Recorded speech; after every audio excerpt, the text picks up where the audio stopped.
There is no significant family history. Treatment history, she was initiated on medical treatment 1 week ago for heart disease, and the medications as shown by the patient there: tablet metoprolol 25 mg once a day, tablet Pentix 400 mg twice a day, tablet Ditor 10 mg twice a day, tablet Digoxin 0.25 mg twice a day, and tablet Warfarin 5 mg once a day. Personal history, normal bowel and bladder habits, normal appetite, and normal sleep pattern.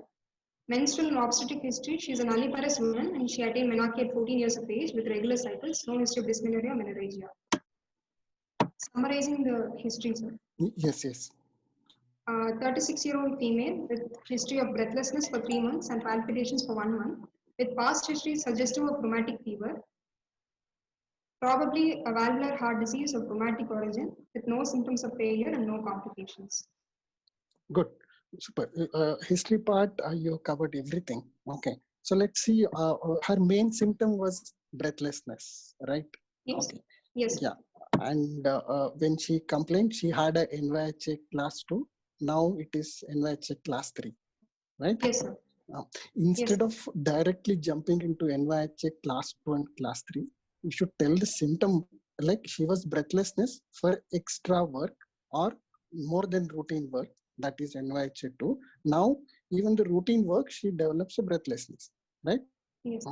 So can you classify NYHA? And what is NYHA? What The does New it York Heart basically? Association, New York Heart Association classification for functional status. It classifies based on the symptoms of dyspnea, fatigue, palpitations, and angina in patients with cardiovascular disease. Yeah. NYHA grade 1 is there is no limitation of physical activity and no symptoms occur on ordinary physical activity. NYHA grade 2, there is slight limitation of physical activity and symptoms occur on ordinary physical activity. NYHA grade 3, there is marked limitation of physical activity and less than ordinary physical activity will produce the symptoms. In grade 4, symptoms occur at rest or any physical activity. At rest, paroxysmal nocturnal dyspnea and orthopnea also comes under grade 4. Now, how did you decide this breathlessness? You want to take NYHA classification. Why not MRMC class? Why not respiratory breathlessness? Why did you think it is a cardiac-induced breathlessness? Sir, in respiratory cause of dyspnea, cough with expectoration will precede the onset of dyspnea, whereas in cardiac causes, dyspnea will occur first, followed by cough. And there will be a history of cardiac disease in dyspnea associated with cardiovascular disease. And there is a history of chronic lung disease with dyspnea associated with respiratory organ. And the dyspnea will be more gradual in onset with respiratory causes, whereas it will be a little more acute in cardiac causes. And further, with examination, we can differentiate again, sir. Yeah, that's exactly auscultation, there will be yeah, good. I mean, by history wise, yeah, it is always usually cough and expectoration starts first, followed by breathlessness, and usually this breathlessness is diurnal, like asthma, it will be diurnal morning to evening. Smokers, it will be like that, followed by this cough and expectoration. Whereas cardiac-induced breathlessness, they are usually exertional breathlessness. They will have only breathlessness and associated palpitation and chest pain. So this will how you differentiate cardiac induced breathlessness with the respiratory induced breathlessness. What are the different differential diagnoses for breathlessness? Sir, there are cardiac respiratory causes, hematological and miscellaneous causes. Sir. Under cardiac, it can be ischemic heart disease, valvular heart disease, congenital heart disease, cardiomyopathies can occur. In respiratory causes, it can be chronic obstructive pulmonary disease, asthma, can be asthma or COPD, sir. And pulmonary edema, pulmonary embolism, pneumonias, interstitial lung disease, they are respiratory causes. And respiratory causes, respiratory, they're usually divided into obstructive causes, restrictive causes, right? Interstitial causes and alveolar causes. You mentioned all of them, yes. Apart from that? Hematological causes can be severe anemia, sir. And in other miscellaneous causes, it can be anxiety, hysteria. Yes. So this anemia-induced breathlessness, they mimic cardiac-induced breathlessness. Breathlessness with palpitation are common in both anemia-induced as well as in respiratory, I mean cardiac-induced. Okay. So that is why the obstetric history or menstrual history plays an important role. Whether she is having excessive bleeding or nutritional status is poor is important to differentiate anemia induced from the cardiac induced, right? Good. So you, apart from breathlessness and palpitation, she didn't have any cough with expectoration, right?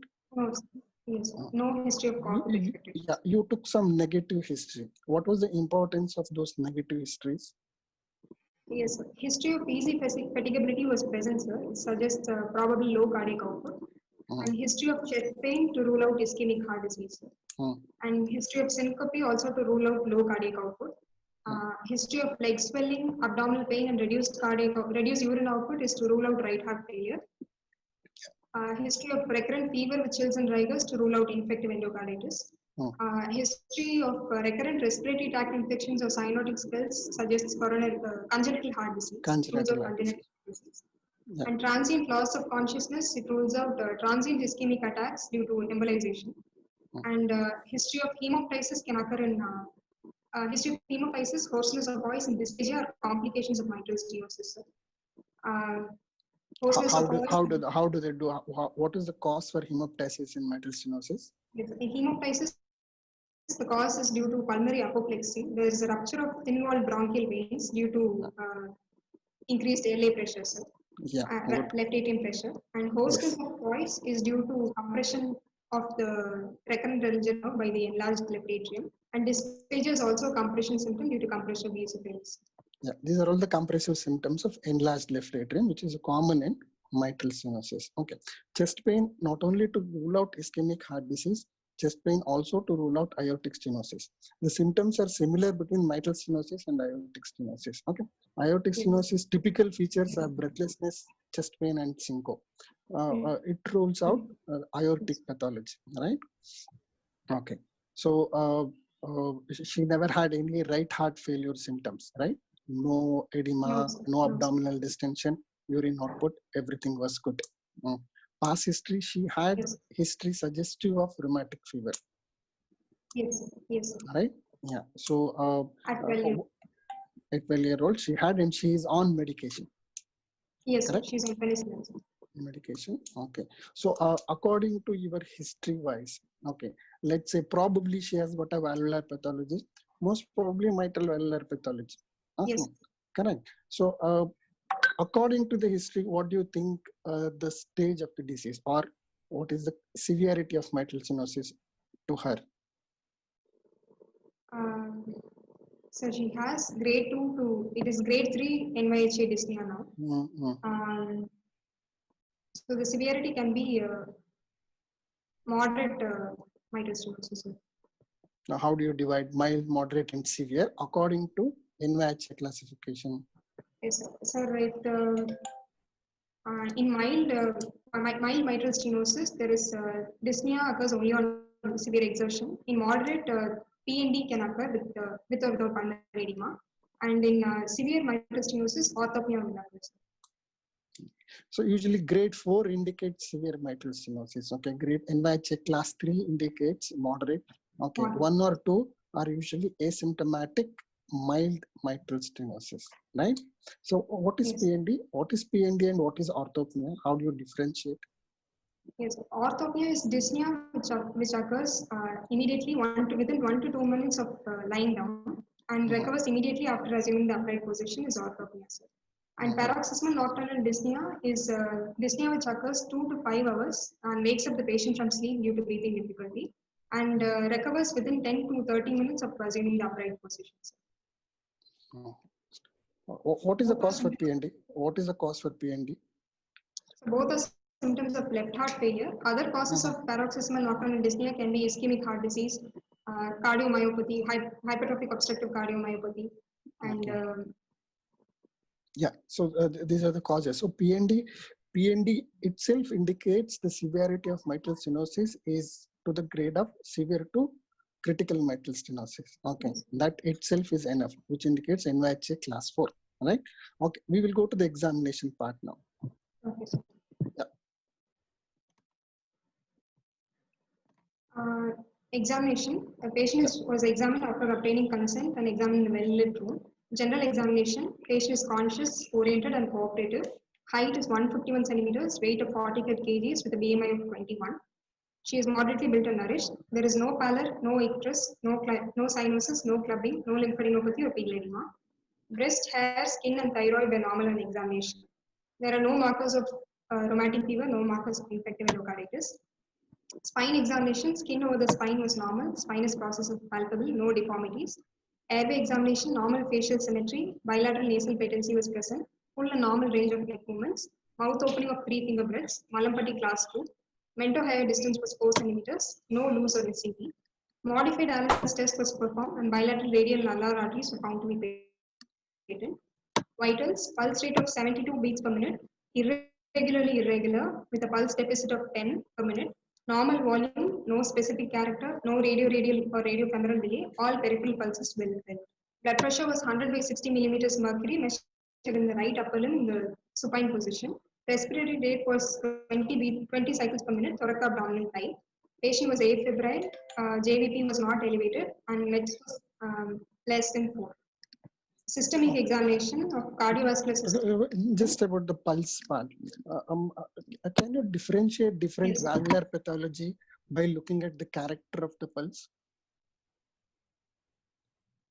So different valvular pathology, sir. Yeah, any valvular pathology, can it be differentiated by looking at the character of the pulse?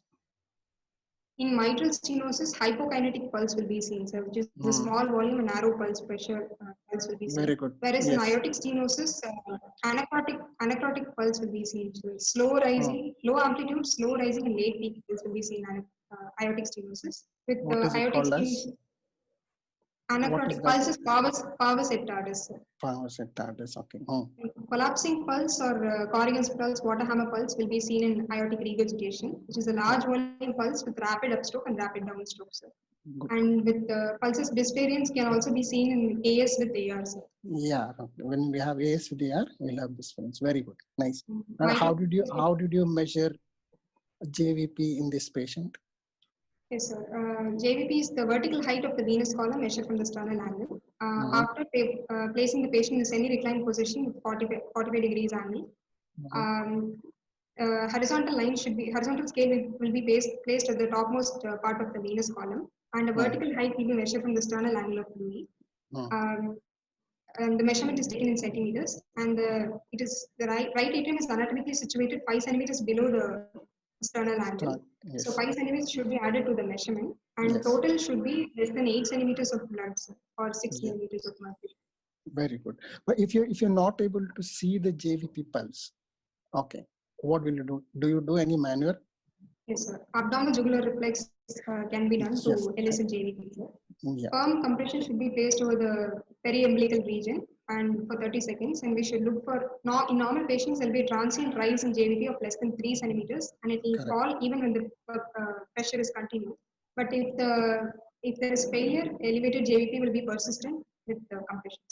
Good. Continue. Systemic examination of the cardiovascular system. On inspection, apical impulse was seen, no precordial bulge, no visible pulsations or dilated veins, no scars, sinuses or bony deformities. On palpation, apex beat was palpable at the left fifth intercostal space on the midclavicular line, which was tapping in character. Thrill was felt over the mitral area in the left lateral position during expiration. There was no parasternal heave, no chest wall tenderness. Percussion was not done. On auscultation, in the mitral area, loud S1 followed by S2 and an opening snap was heard. Low-pitched, rough, rumbling, mid-diastolic murmur of grade 4 intensity was heard over the mitral area with the patient in the left lateral position with the bell of the stethoscope and heard during expiration. S1, S2 was normally heard in all the other areas, which is pulmonary, aortic, and tricuspid areas. Other systems examined. In pulmonary area, sounds S1, S2 were normal. Yes, sir. Yes. Aortic, pulmonary, S2 was okay. It was not loud S2. Not loud, sir. If it is loud, S2 indicates what? The loud P2 in the pulmonary area signifies pulmonary hypertension. Pulmonary hypertension. How did you say this murmur is a grade 4 murmur? Sir, in grading of diastolic murmurs, grade 4 is loud with the thrill, sir. How many grades are there for diastolic murmurs? So there are 4 grades for diastolic. Very soft is grade 1, soft is grade 2, loud without thrill will be grade 3, and grade 4 is loud with a thrill. Okay. So here in this patient, S1 was loud in the mitral area. Yes, sir. Why do you think S1 will be loud if it is a mitral stenosis? So in mitral stenosis, the thickened mitral valve leaflets are kept widely open during the diastole, as the filling occurs during diastole. And during ventricular systole, when ventricle contracts, the thickened leaflets are forcibly closed after a wide excursion.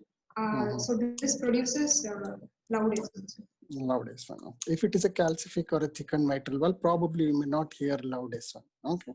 And what is the importance of opening snap? What is the importance so opening snap is due to the opening snap is due to the diastolic buckling of the mitral valve leaflet during the diastole. It is used to classify the severity of the mitral stenosis disease. The interval between the S2 and OS will determine the severity, and it can be mild, moderate, severe. So if it is mild, if the A to OS interval is between 0.08 to 0.12 seconds, it is mild. Yes. 0.04 to 0.08 seconds will be moderate, and less than 0.04 seconds will be severe mitral stenosis. Very good, very good. Does the character of this murmur changes if it is a sinus rhythm compared to the AF? So pre-systolic accentuation will be absent if the patient is in atrial fibrillation. Atrial fibrillation. If it is a sinus rhythm, you will be able to hear the pre-systolic accession properly, right? Good, yes. Good. Okay, continue. So other systems examination. Respiratory system, normal vesicular breath sounds were heard. There were no added sounds.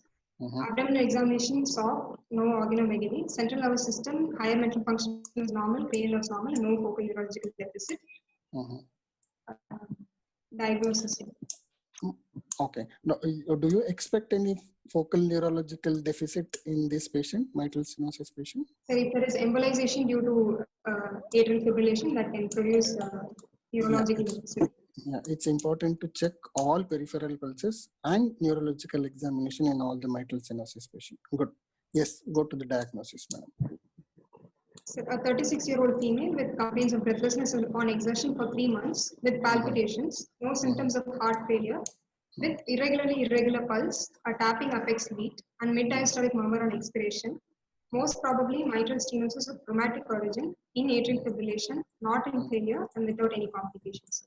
Very good, super. So MDM, do we have any differential diagnosis for MDM, or if MDM means mitral stenosis, is it like that? No, sir. Other differential diagnosis is left atrial myxoma, ball valve thrombosis, Austin Flint murmur, and aortic regurgitation. They are all mid-diastolic. Mid-diastolic murmur, but they will never achieve grade 4 diastolic murmur. Okay, usually it will be grade 1 or grade 2. Okay, grade 2 with irregular pulse most probably denotes mitral stenosis, right? Okay, good presentation. There is no deficit in your presentation part. It was very well presented. Now we'll go to the discussion part. Okay, before jumping into the anesthetic management or investigation, we'll have a little bit of thing about mitral stenosis. First, what is mitral valve? What are the apparatus of the mitral valve? Can you tell us what are the components of mitral valve? Yes, sir. The mitral valve is a bicuspid valve which is situated between the left atrium and left ventricle. It consists of an annulus which is D-shaped. Then there are leaflets, commissures, chordae tendineae, and papillary muscles. Very good. The anterior leaflet is bigger and occupies more than 2/3 of the valve surface area, and the posterior leaflet will be shorter and C-shaped, and it is engulfs the anterior leaflet.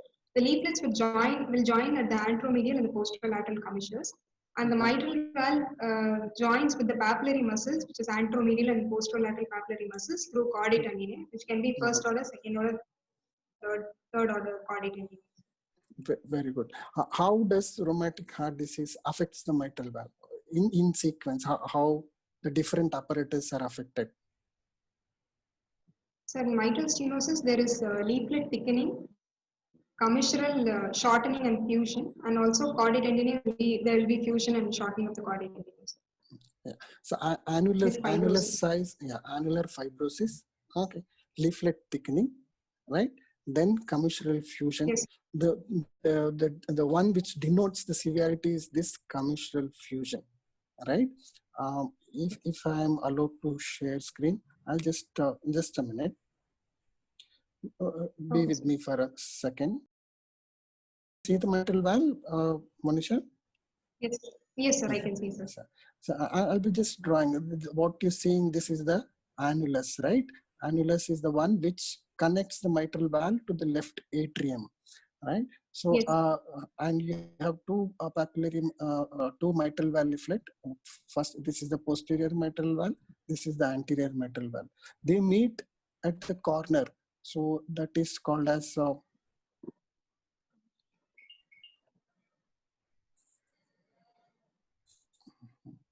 so that is the commissures, right? Those are the commissures. These are the one which fuses together to form the first pathological changes. Okay, so open mitral commissurotomy. This is the place where they open and do it. So these are your chordae tendinase, and this is your papillary muscle. Okay, so all these things fuse together to form the valve, which gives a shape of fish mouth appearance, which results in what you call your severe mitral stenosis with a little bit of mitral regurgitation, right? Yeah. So this is about the anatomy of the mitral valve, and you know that how the mitral valve is affected in case of rheumatic fever. So what are the causes of mitral stenosis?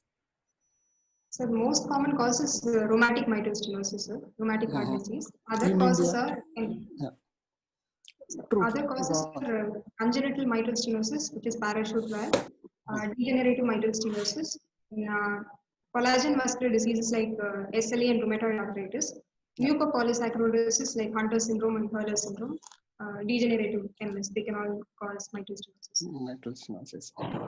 So how we know that how rheumatic heart affects the mitral valve. Okay. Can you tell the pathophysiology of the mitral stenosis? Yes, sir. So in mitral stenosis, there is mechanical obstruction due to a stenosed mitral valve. This results in diminished forward flow. This leads to reduced left ventricular filling and reduced stroke volume. A pressure gradient has to develop between the left atrium and the left ventricle so that blood can flow through the stenosed mitral valve. This leads to a secondary increase in left atrial pressure. This increased left atrial pressure is transmitted backwards into the pulmonary venous system and causes increased pulmonary venous pressure. This can cause secondary reactive pulmonary arterial hypertension, which in turn can cause right ventricular pressure overload and right heart failure. The increased left atrium size can cause atrial fibrillation, and increased pulmonary venous pressure, if it exceeds the plasma oncotic pressure, it will lead to pulmonary interstitial edema, leading to a decreased lung compliance and increased workup release. Okay. So this is the backflow. What will happen to the forward flow? So there is a decreased forward flow leading to decreased left ventricular filling and decreased stroke volume. And so there is vasoconstriction occurs to maintain the cardiac output. Sir.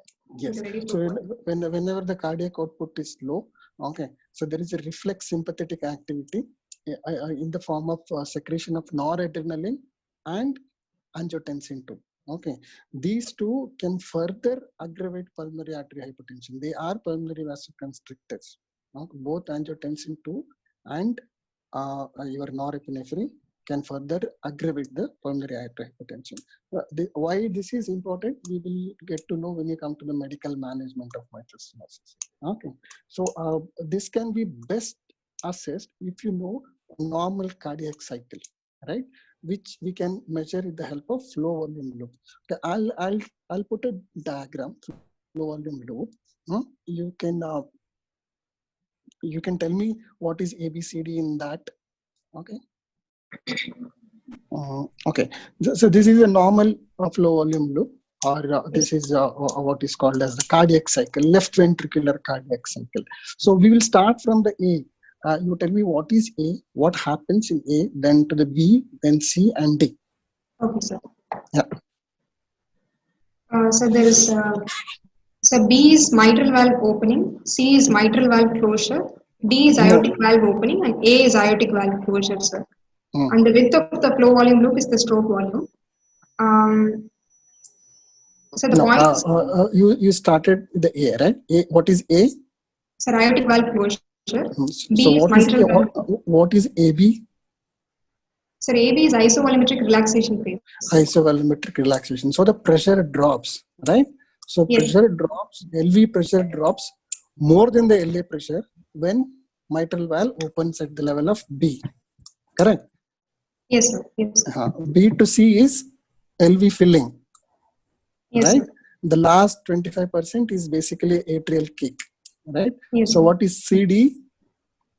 CD is isovolumetric contraction, sir. Contraction. Here both mitral valve as well as the aortic valve are closed. So isovolumetric contraction. What happens? The pressure increases, right? Up to a point D. D is where the LV pressure is more than the aortic pressure. So that is why aortic valve opens, right? What is DA? So DA is ventricular ejection, sir. Ventricular ejection. Yeah. So it will eject the blood and pressure in the LV drops more than the aortic valve pressure. So aortic valve closes. So this completes the cardiac cycle. So what happens in mitral stenosis basically? In mitral stenosis, the flow volume loop is shifted to the left side. There is a decreased stroke volume. Due to decreased left ventricular filling, preload is decreased. Sir. So the left ventricular end diastolic volume is decreased. So the point C is shifted to the left along with the decreased flow volume. Yeah, good.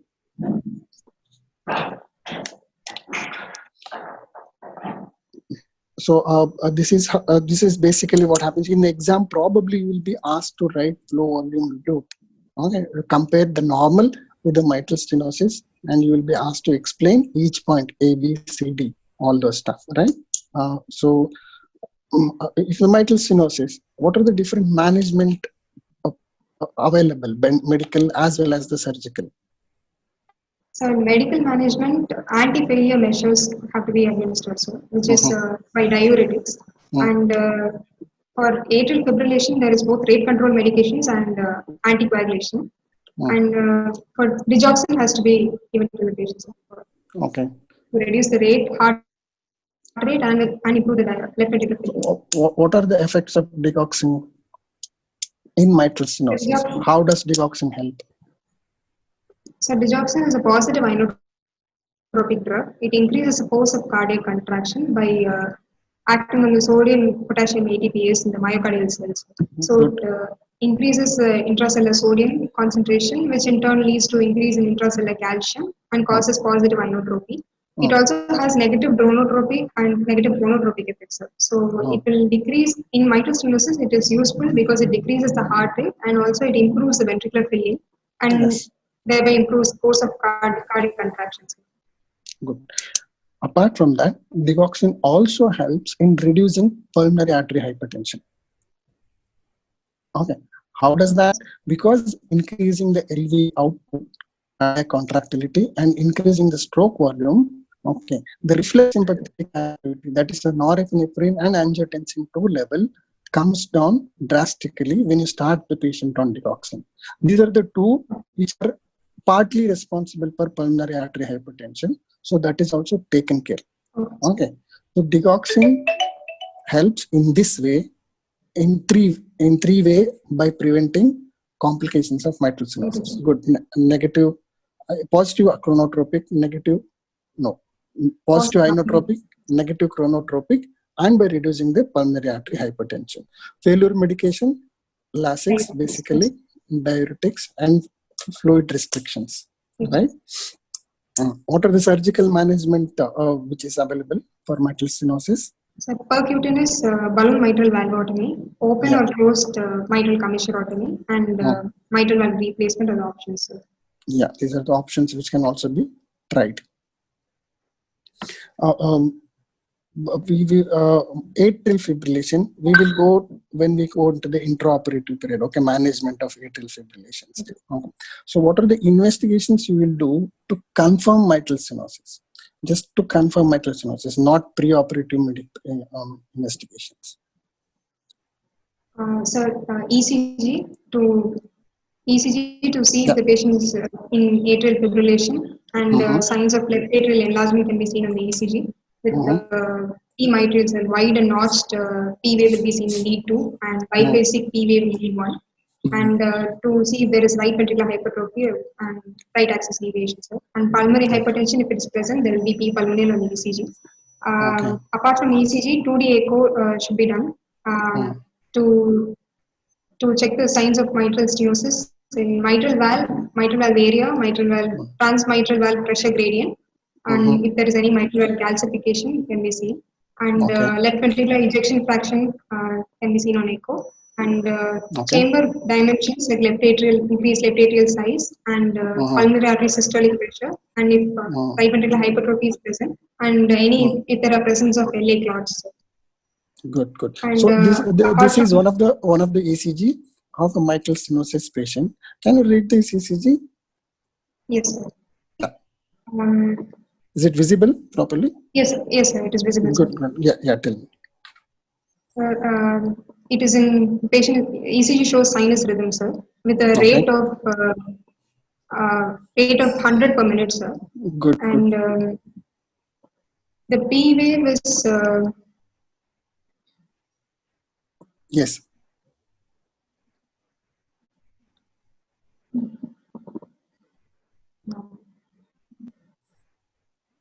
P wave, how many boxes? P wave is seen normal. P wave is seen normal, sir. Normal? P wave is normal. When do you say P wave is normal? Sir, 2.5 milliseconds in 2.5 mm of width and 2.5 mm of amplitude should be a normal P wave. It should be in one small box, right? It should be ideally, the width should be one small box, both amplitude as well as width. It looks little bigger, correct? Here it is occupying almost 3 small box and the width is almost 2 box. May not be very evident in this screen sharing, but yes, patient has got P pulmonale. Bifid P wave, it's little difficult to assess in this. I'm not very sure about, but definitely patient has got P pulmonale. Apart from that, what else is there? Sir, right ventricular hypertrophy is seen, sir. RS ratio is increased in V1. So R by S ratio is increased in V1, sir. And either R wave, the height of the R wave is, if it is more than 7 mm, it indicates right ventricular hypertrophy. Very good. Good. So presence of R wave, or if it is more than 7 mm, RS ratio is more in V1, V2, it definitely indicates right ventricular hypertrophy, right? Okay. We have John there, right? Yes, sir. John, I'll put one more ECG. Can you just read that ECG?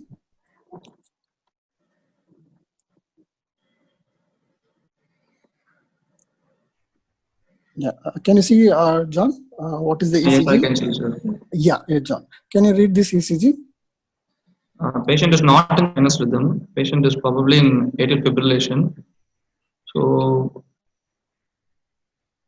rate we can like 1, 2, 3, 4, 5, 6, 7, 8, 9, 10, 11. Rate is around 66, sir. It's varying. It's regular or irregular? Irregularly irregular, right? Irregular. So heart rate is varying between almost 60 to 100, 120 beats per minute. Yes, go on. What else? So you know that's irregular beat. Yeah, next. Hello? Yes, sir. I'm seeing. Okay. Sorry, I thought disconnected.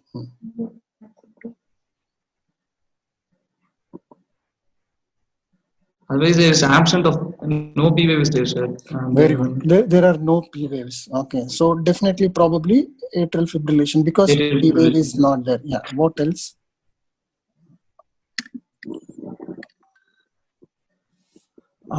Can you see V1? What you see in V1? Sawtooth appearance. Exactly, the sawtooth fibrillatory waves. Okay, in AF, always in V1 you will be saying this sawtooth appearance. Very typical of atrial fibrillation. Correct? Okay, sir. Okay, good. We have Janani also there, right? Yes. So apart from ECG, what is the next investigation which is usually done? Echo, sir. Echocardiography of patient and chest X-ray. Directly you will go to echo. Anything else? Chest X-ray. Yes, chest X-ray. Good. So we have one chest X-ray in this patient. Can you read this chest X-ray? Sir, this is chest X-ray showing PA view, where we can see the dome of the lung above the clavicle and the scapular away from the lung fields. And next, the exposure. It is adequate since the vertebral bodies are seen up to the T4 level, and almost 1, 2, 3, 4, 7 posterior ribs are seen. So it is confirming again PA view. And coming to the 7 posterior ribs are seen indicates inspiratory film or expiratory film. It won't say it is a PA view or AP view. Okay. Usually, if you see more than yes, it is an yes, good. Yes. And coming to the airway, trachea seem to be in midline. Doesn't seen in the midline. Yes, good. Then coming to the carina appears to be splayed, sir. We couldn't like. It's not very well appreciated, right? Carina cannot be very well appreciated. Yeah. Otherwise, usually in a case of severe mitral stenosis, LA enlargement, you can see splaying of the left upper lobe. Yes, good. Go ahead. Then I've seen the airway, sir. Soft tissue. Coming to the soft tissue and the bones appears to be normal, and the airway again. There is. Airway appears to be normal, and lung fields, there is enhanced bronchovascular markings in the upper lobes. So upper veins are capitalization of upper lobe veins are seen, so which could suggest antler sign or reverse mustache sign. Very good. And there is good. Then coming to the heart, there could be there is a straightening of the left heart border, sir. Straightening of the left heart border. Yes. So the features are like hyperplasia of the aortic knuckle, which suggests low cardiac output, and there is obliteration of the pulmonary bay that is due to pulmonary arterial hypertension, and there is atrial appendage is enlarged, which is again suggesting enlarged LA, sir. And there is right heart border, it appears to be there is one more inner border is seen, suggesting contour double density sign, which could be which is enlarged LA. LA is usually posterior structure. When it gets enlarged, we can see over the right side. So. Very good. Good.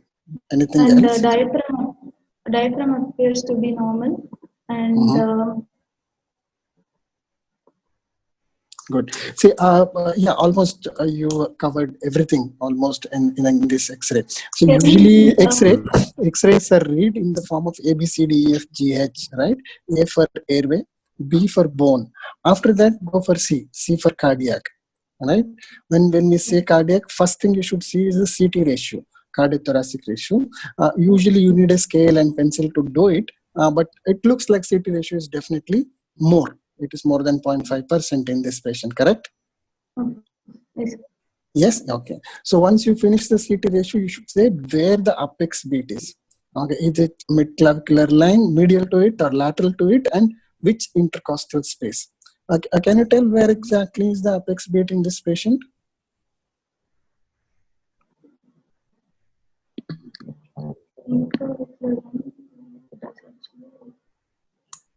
At the left.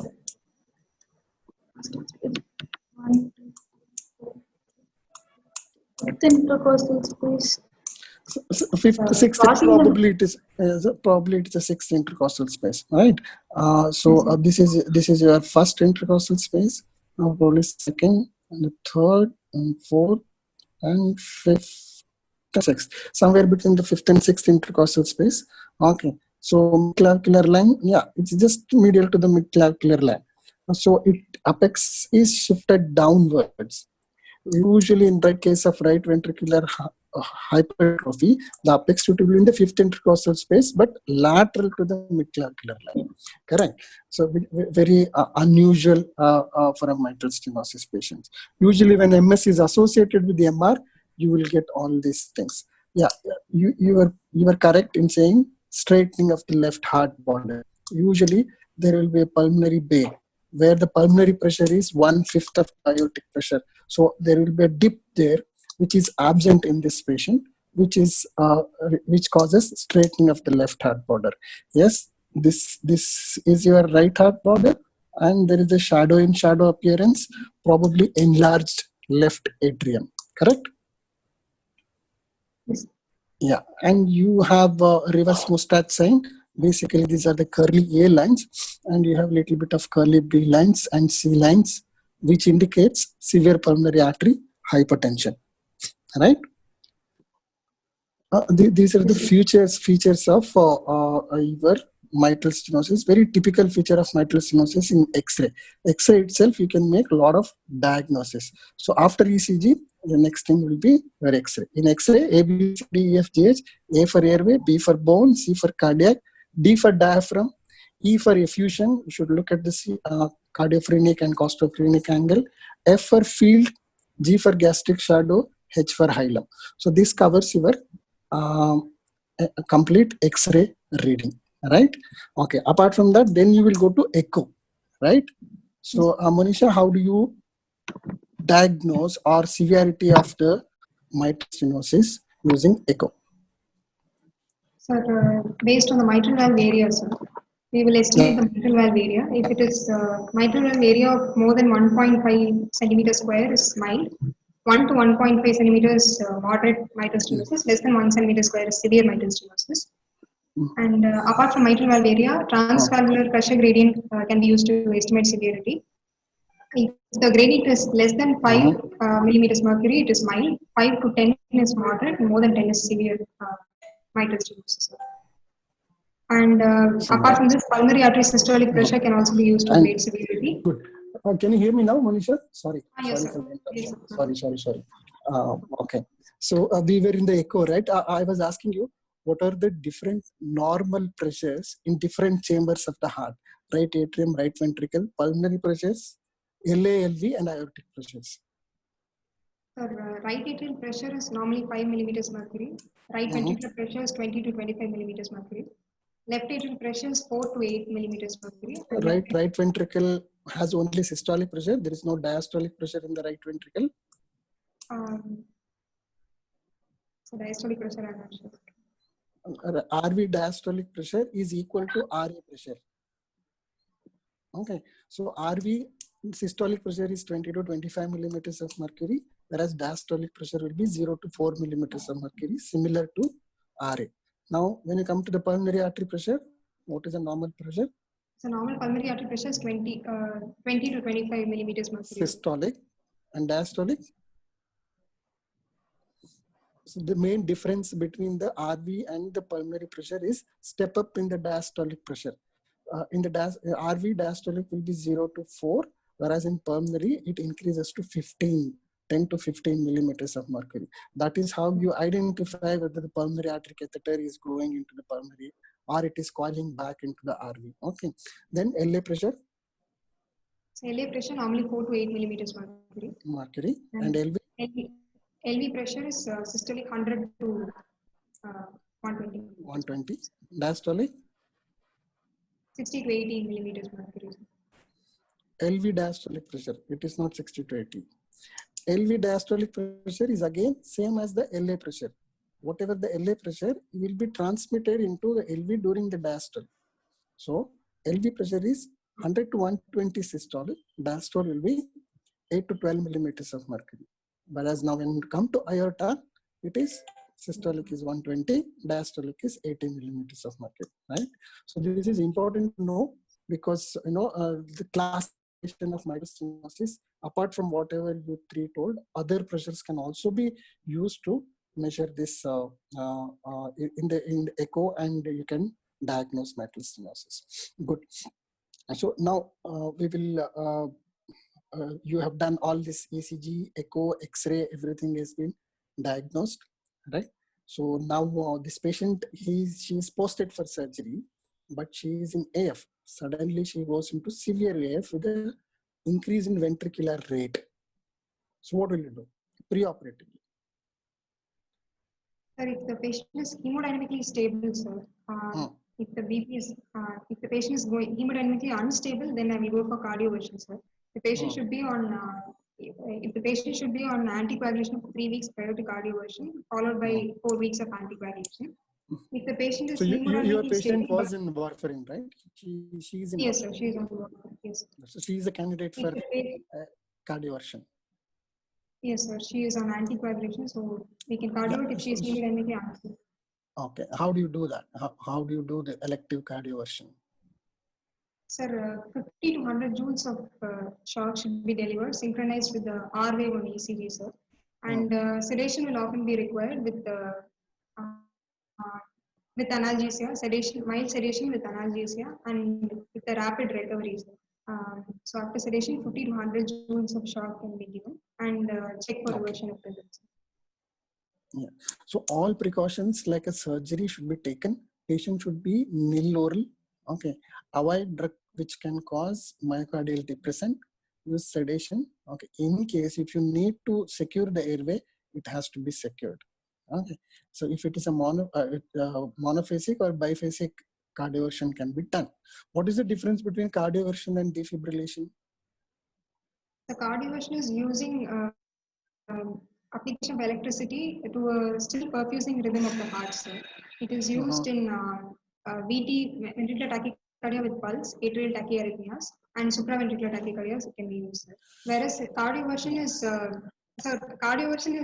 application of electricity for still perfusing rhythm. Yes. It is used in VT with pulse, atrial tachyarrhythmias, and supraventricular arrhythmias. Whereas defibrillation is using electricity in a non-perfusing rhythm. It is used in pulseless ventricular tachycardia and ventricular fibrillation. Good. So basically, you're synchronizing with the R wave, or is what is cardioversion. For asynchronization, which happens in defibrillations, right? Good. So medically, if the patient is not fit for, elective cardioversion, then medically can you manage this atrial fibrillation? Yes. Rate control drugs to control the fast ventricular rate, sir. The drugs used are beta blockers. So beta blockers, esmolol, metoprolol, propranolol can be used. Esmolol in a dose of 500 micrograms per kg loading over 2 minutes, followed by 50 mics per kg per minute infusion, sir. Metoprolol can be given with 2.5 to 5 mg boluses up to a maximum of 3 doses every 5 minutes apart. And propranolol is given in a dose of 0.15 mg per kg bolus. Apart from beta blockers, calcium channel blockers, diltiazem and verapamil can be used. Diltiazem 0.25 mg per kg, followed by 5 to 15 mg per hour can be used. Verapamil is also in a dose of 0.15 mg per kg boluses. Digoxin and amiodarone can be used. Sir. Digoxin in a dose of 0.25 mg per kg over 2 minutes is the loading dose, and 0.125 mg per kg per day. Amiodarone can be used. It is 150 mg IV over 10 minutes, followed by 0.5 to 1 mg per minute infusions. So if you have all the drugs with you, okay, which one will you use first? Which is your preferred drug over to the others? You have everything: beta blocker, calcium channel blockers, amiodarone, you have digoxin, everything is available.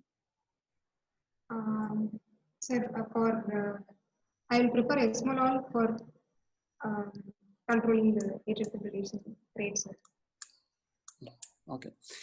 See, whenever the patient has got a sinus tachycardia, so beta blockers are the excellent drugs to reduce the heart rate. Okay. So whenever it is a non-sinus, like a junctional tachycardia or atrial fibrillation, calcium channel blockers are the first line of drugs, especially verapamil. Verapamil used to be available in the form of isoptin. It was very favored drug for the cardiac anesthetists. They used to use, before inducing isoptin was used. Isoptin is verapamil. Digoxin can also be used. Unfortunately, both are not available in IV preparation nowadays. So we have only beta blockers, esmolol or amiodarone. Digoxin takes its own time to act. So the first line of drug, yes, in present situation, esmolol or amiodarone. Very good, well managed. So so now this patient, your patient, she is ready. Okay, heart rate, everything is under control. She has come to the pre-anesthetic clinic. She is on 5 milligram of warfarin. She is on digoxin. She is on diuretics, probably, right? Lacilactone. So now she has come to pre-anesthetic clinic. Now, how do you go about? Sir, if the patient is on diuretics, I will ask the patient to continue the diuretics, and I will stop the diuretics on the morning of surgery in view of anticipating hypovolemia. I will, if the patient is on rate control drugs like beta blockers, I'll ask the patient to continue the beta blockers till the day of surgery. If when the patient is on digoxin, also if the patient is on digoxin for rate control, I'll ask the patient to continue digoxin. And if the patient is on anticoagulation with warfarin, bridging has to be done to change over to low molecular weight heparin or unfractionated heparin before the surgery. Sir, I'll ask the patient to stop oral warfarin 5 days before surgery. I will check the INR after 2 days, sir. If it falls subtherapeutic level, like less than more than 0.5 below the therapeutic level, below 2, I will start low molecular weight heparin 3 days before surgery at a dose of enoxaparin at a dose of 1.5 mg per 1.5 mg per kg. I will give bridge after starting 3 days of enoxaparin on the just before the day of surgery. I will give half the dose of enoxaparin and stop enoxaparin for 24 hours prior to surgery, sir, since it is therapeutic dose. Yes. And yes, sir, pre-operatively I will do this. Yeah. So this is about the she has come to the pre-anesthetic clinic. So you have to do investigation as well as give an advice about the drugs. Yes, drugs are absolutely true. You have to continue diuretics. You have to continue digoxin. Okay, warfarin should be stopped at least 5 days prior to surgery. What will be your cutoff INR?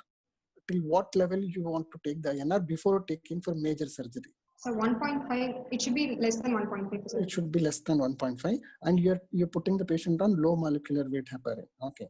Is there any way you can monitor low molecular weight heparin? APTT is done, sir. It should be twice the 1.5 to 2 times the normal, sir. That is the targeted APTT. See, patient is on low molecular weight heparin. Can you monitor the patient? It is very difficult to monitor low molecular weight heparin. Okay, right? You can't. If the patient is on unfractionated heparin, APTT will be monitored and it should be 1.5 times the control value. If you really want to monitor low molecular, 10A assay has to be measured. So if the patient is on low molecular weight, when will you stop it? If the patient is on unfractionated heparin, when will you stop? So therapeutic dose of low molecular weight heparin should be stopped 24 hours prior to surgery, and unfractionated heparin should be 4 to 6 hours prior to surgery. Okay. Yeah, 8 hours before surgery for unfractionated heparin if they are on therapeutic dose. If they are on prophylactic, 4 hours can be used, right? So what other investigation you would like to do for her? Sir, routine and specific investigations. Routine investigation, I will do a complete blood count. I will check the hemoglobin for if there is any presence of anemia. Total count to rule out any active infection with leukocytosis. And blood grouping and typing should be done. Renal function test and electrolytes, sir. Renal function test to know the baseline serum urea and creatinine. Electrolytes, hypokalemia can be anticipated if the patient is on digoxin and diuretics. So that should be looked for. And blood sugar is routine, sir, and chest X-ray. In specific investigations, I will do ECG. Before the coagulation profile has to be done, sir. As a patient is on anticoagulation, PT-INR should be done. And then the ECG, 2D echo, and chest X-ray should be done. Good. So let's say she is posted for abdominal hysterectomy. Okay, total abdominal hysterectomy, right? So what are the goals of your anesthetic management? Perioperative goals of anesthetic management. So for mitral stenosis, for heart rate, I will maintain a normal heart rate between 60 to 80 beats per minute. I will avoid tachycardia, sir. Why do you do that? Why do you want tachycardia will reduce the diastolic filling time. So in a short diastolic filling time, the flow through the stenos mitral valve has to increase to maintain the normal cardiac output. So this increased flow will lead to increased pressure gradient between left atrium and left ventricle, and it will increase the LA pressure. This can lead to pulmonary venous, increased pulmonary venous pressure and pulmonary edema. So I will avoid tachycardia. Sir. Yes, good. I will maintain sinus rhythm, and preload has to be maintained normal. This patient is not in sinus rhythm. Our patient is already AF. So, if the patient is on sinus rhythm, I will avoid new onset of atrial fibrillation. And if the patient is in atrial fibrillation, controlled ventricular rate is advised. Very good. Okay, that should be your answer. Okay, controlled ventricular rate. Next. Then preload should be maintained normal, sir. We should avoid increase in preload. SVR should be maintained normally, and PVR should also be maintained normal. We should avoid increase in PVR, and contractility should also be maintained normal. SVR should be maintained normal or high normal or low normal? Sir, we will avoid fall in SVR. So it should be high normal. For the good cardiac output, you need a little bit of high SVR in this mitral stenosis patient, whereas PVR should be low, right? Yes. So how do you assure PVR will be low? So by avoiding hypoxia, hypercarbia, acidosis, light plane of anesthesia, and hypothermia, they can all cause increase in PVR. Nitrous oxide can be avoided if the patient already has a high pulmonary hypertension and high pulmonary system. Very good. So these are the manuals which help in reducing the PVR, right? Okay. So this is your anesthetic goal. So how do you pre-medicate this patient? So on the day what of are the drugs you continue? You already told me what are the drugs you continue. So pre-medication you can start with. So pre-medication, in order to avoid anxiety and associated tachycardia, I will pre-medicate the patient with 1 mg midazolam. I will give in increments till the patient is not anxious. And morphine, 3 mg or 4.5 mg can be given in the preoperative area with supplemental oxygen and monitoring to alleviate anxiety. And then I will prepare the OT, sir, with mission. I'll do a mission check. I'll prepare emergency drugs, appropriate airway equipment, defibrillator should be kept ready, and anesthetic drugs should be loaded. I will secure IV line after injecting local anesthetic on the dorsum of the hand, and I will secure the IV line, sir. Okay. Then I'll ship the patient for surgery, sir. Okay. So what is your plan of anesthesia for this patient? So I will go with a combined spinal epidural for total abdominal hysterectomy, sir. So what is her mitral valve area is 1 centimeter square, right? You said something like that. How much was it? Mitral valve area. What was the mitral valve area? 1.5 centimeters square, sir. 1.5 centimeter. Let's say her mitral valve area is 1 centimeter square. Does your anesthetic management changes? So if it is 1 centimeter square or less, it is severe mitral stenosis, sir. So I will go with general anesthesia. I will avoid the neuraxial anesthesia. Okay. So one of your goals is to prevent fall in SVR, to maintain SVR in the higher range. So how do you assure that in spinal epidural, even if the mitral valve is 1.5 centimeter square?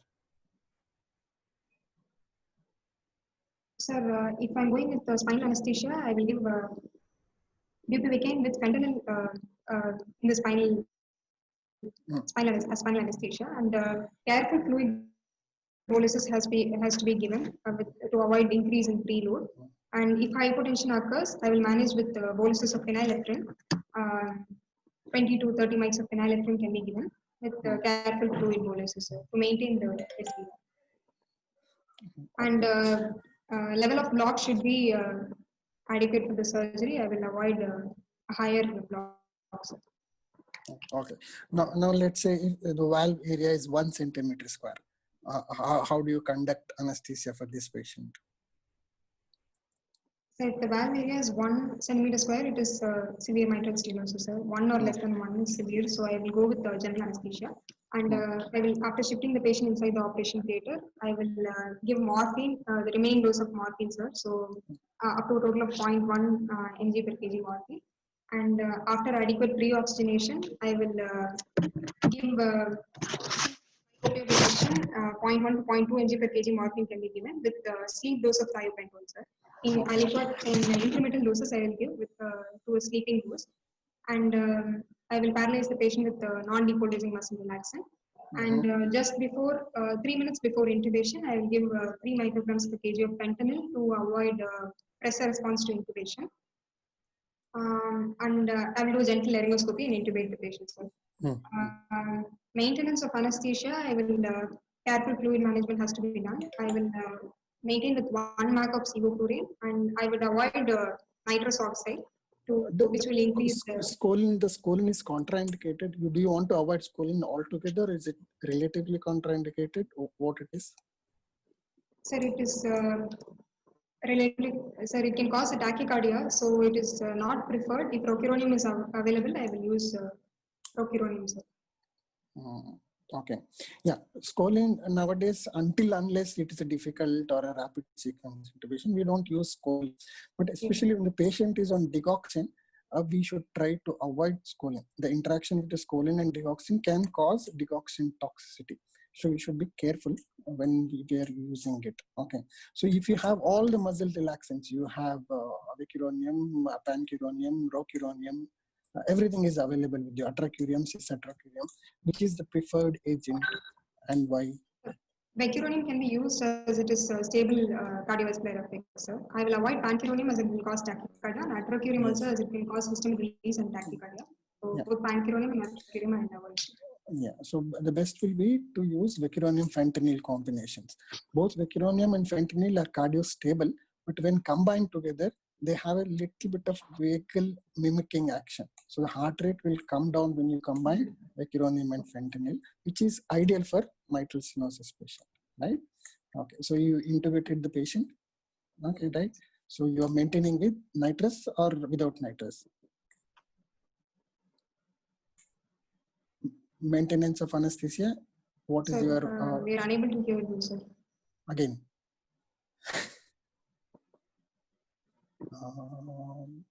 Mine is okay.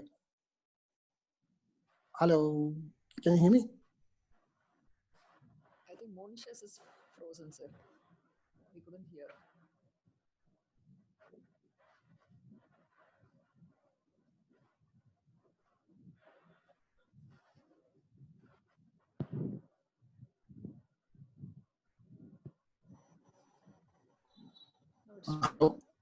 Mine is okay, right?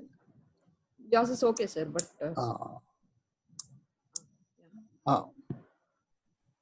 yes, sir. Yeah. Monisha, can you hear me? Sir, I will also say. Sir. Yes, sir. I can hear. Tell me. I will also secure invasive lines for the patient, sir. As it is severe mitral stenosis, I will secure an artery line and central line to monitor the CVP guided fluid boluses can be given. Also for after intubation maintenance. What is the role of CVP in mitral stenosis or internal jugular vein cannulation in mitral stenosis? Sir, it is to avoid excessive fluid administration, sir, which can lead to pulmonary edema. So CVP guided fluid administration can be done with central line. So, and also if the patient requires inotropes, it can be used to administer. Okay, so CVP is a very poor indicator to assess the volume status of the patient, especially if there is a valvular pathology. With a tricuspid or a mitral valve, you are not supposed to use CVP guided fluid management. However, you can have a baseline value. When you start the CVP, probably it will show you 12 or 14. Okay, it doesn't indicate the fluid volume status, but at least you'll have a baseline value just to maintain that. And can use. But the major advantage of CVP is to use a vasoconstrictor or inotropes or electrolytes like potassium or sodium can be given. Okay. Otherwise, CVP is not a good indicator for volume status. So for volume status, what will you use? Cardiac output monitor, if available, is most beneficial in managing. That means pulmonary artery catheter. Yes, pulmonary artery catheter can be used, or invasive cardiac output monitoring. Yeah, if it is there, 1 centimeter square, relatively okay NYHA class 4.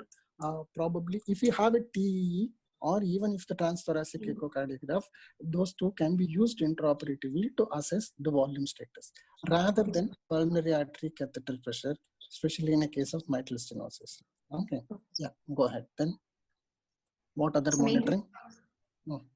Other monitoring, so ASA standard monitoring, ECG, NIBP. Okay. Then so I'll maintain anesthesia with 1 mAq of sevoflurane, and I will avoid nitrous oxide to avoid increase in PVR. So mixture of sevoflurane with oxygen I will use. I will avoid excessive fluid administration. I will avoid hypoxia, hypercarbia, light pain of anesthesia, acidosis, and hypothermia. So I will maintain euthermia. Okay, now you intubated suddenly, your airway pressure starts increasing. There is a desaturation. So what will you do? Sir, I will change to 100% oxygen, and I will check the troubleshoot from the patient to the machine, sir. In the patient, I will auscultate the patient. I will look for any coarse crepitations which will indicate pulmonary edema. And so if there are no creps, I will go from the patient to the machine, and I will check the ET tube. If there is any kinking of the tube, if there is any endobronchial intubation, if there are any secretions in the tube, and if there is any problem with the ventilator or the circuit. So what do you think the problem will be in this patient? So most probably is pulmonary edema, sir. There can be coarse crepitations with these. Yes. So there is a coarse crepitations. What is your next step? So I'll give 100% oxygen, and since the patient is in positive pressure ventilation, I'll give PEEP, sir. I will give diuretics, injection furosemide 40 mg can be given with in increments, and injection morphine can be given as it will reduce the distress associated with the patient, sir. And there is no distress, right? It is not very useful if the patient is not very useful if the patient is in GA, sir. No, it will be useful. Morphine diverts pulmonary fluid into the systemic circulation. Morphine has this unique pathology, unique advantage. One, it reduces the distress. Second, it diverts the fluid from the pulmonary circulation into the systemic circulation. It will be helpful even if the patient is intubated. Yes. Then? Diuretics and PEEP ventilation. Yeah, a little bit of head and elevation. And vasodilator. Yes, and rate control. It is basically this patient will have a tachycardia, which will again prevent the filling, LV filling, LA pressure increases. So you have to control the heart rate, get it to as low as possible, 60 to 80 beats per minute, maintain a hemodynamic, avoid hypoxia, hypercapnia, acidosis, Lasix, and your morphine will help to prevent pulmonary edema in this patient. Okay. So will you extubate this patient, or will you keep them on ventilator after the surgery is over? So post-op ventilation is advised, sir. Since the patient has had pulmonary edema, so I will also perform an ABG at the end of surgery. I will look for any hypoxia, hypercarbia, and yes. I will advise post-op elective ventilation, and then after the evaluation, yes. So temperature, electrolyte, hemodynamics, hypoxia, hypercarbia, all these things, once it is corrected and urine output is good, then you can plan. There is no harm in putting this patient for elective ventilation, at least for 1 or 2 hours. Okay. No hurry in extubation, and nothing will happen to these patients. Okay. Okay. You have given only GA. Any post-op analgesia you're planning for this patient? Sir, parenteral analgesia with paracetamol 15 mg per kg. I will avoid NSAID since the patient has been on anticoagulation. And epidural catheter, if intraop, if only it can be used intraoperatively, sir. So if it is a prolonged surgery, I would insert an epidural catheter at the beginning of surgery and then use it intraoperatively to reduce the sympathetic stimulation. Post-operatively, let's say you have put the patient on epidural catheter, okay, and you extubated the patient. Now you have to start warfarin or heparin. How do you start, and when do you start, and when do you remove the epidural catheter? Sir, after catheter manipulation, 1 hour after catheter manipulation, we can start the patient on anticoagulation, sir. Low molecular weight heparin can be So unfractionated heparin can be started 1 hour after catheter manipulation, and 4 to 6 hours the gap should be between the before the removal. Unfractionated heparin should be stopped for 4 to 6 hours. After removal, when will you start? 1 hour, 1 hour after removal. Within 1 hour, we can restart heparin. So for unfractionated heparin, 1 hour. For low molecular weight heparin? 4 hours. 4 hours. And if it is a bridging therapy, I mean, if let's say there is a little bit of blood stain when you're putting epidural, there was a little bit of blood stain. So you are immediately after the surgery, you have removed the catheter. When will you restart low molecular heparin in such patients?